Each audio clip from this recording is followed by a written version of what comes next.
নমস্কার বন্ধুরা, রিম্পি সরকার কিচেনে আজকে আমি মাটনের পাতলা ঝোল রান্না করব। তো সেটা করার জন্য আমি এখানে কড়াইতে তেল দিয়ে দিয়েছি আর শুকনো লঙ্কা আর জিরা ফোড়ন দিয়ে দিয়েছি। তা আমি এখন প্রথমেই দিয়ে দিব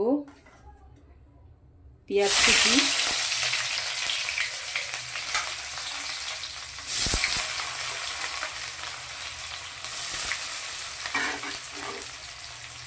পেঁয়াজটাকে ভালো করে নাড়াচাড়া করে ভাজতে হবে। পেঁয়াজটাকে আমি পেস্ট করে দিব না, কারণ মাটনের পাতলা ঝোলে পেঁয়াজের যদি পেস্ট দেওয়া যায় তাহলে সেটা আর পাতলা হবে না, সেটা গ্রেভি হয়ে যাবে। তো সেই কারণেই আমি পেঁয়াজটাকে ভাজতে দিয়েছি। প্রচণ্ড গরম পড়েছে, তো সেই জন্যই মাটনের একদম পাতলা করে ঝোল করব। খেতেও ভালো লাগে আর খেলেও খুব কোনো অসুবিধাও হবে না।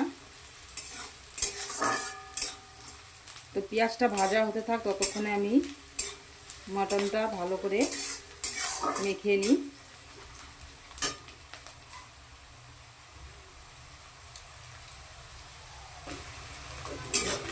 তোমরা দেখে নাও, পেঁয়াজটা কিন্তু আমার প্রায় ভাজা হয়েই গেছে।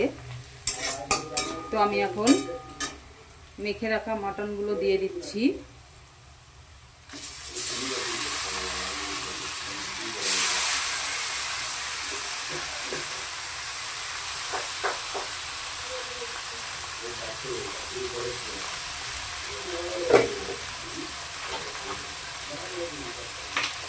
এখন ভালো করে নাড়াচাড়া করে নিতে হবে।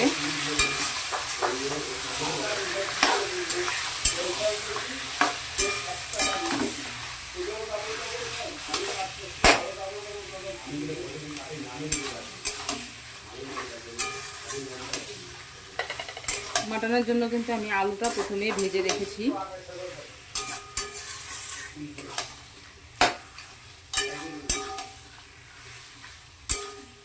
এখন আমি ঢাকা দিয়ে দিব। ভালো করে নাড়াচাড়া করার পর আমি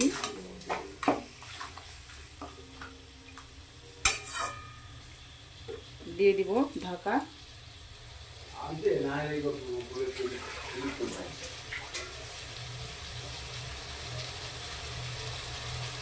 ঢাকা দিয়ে দিচ্ছি। ঢাকাটা খুলে আমি দেখে নিচ্ছি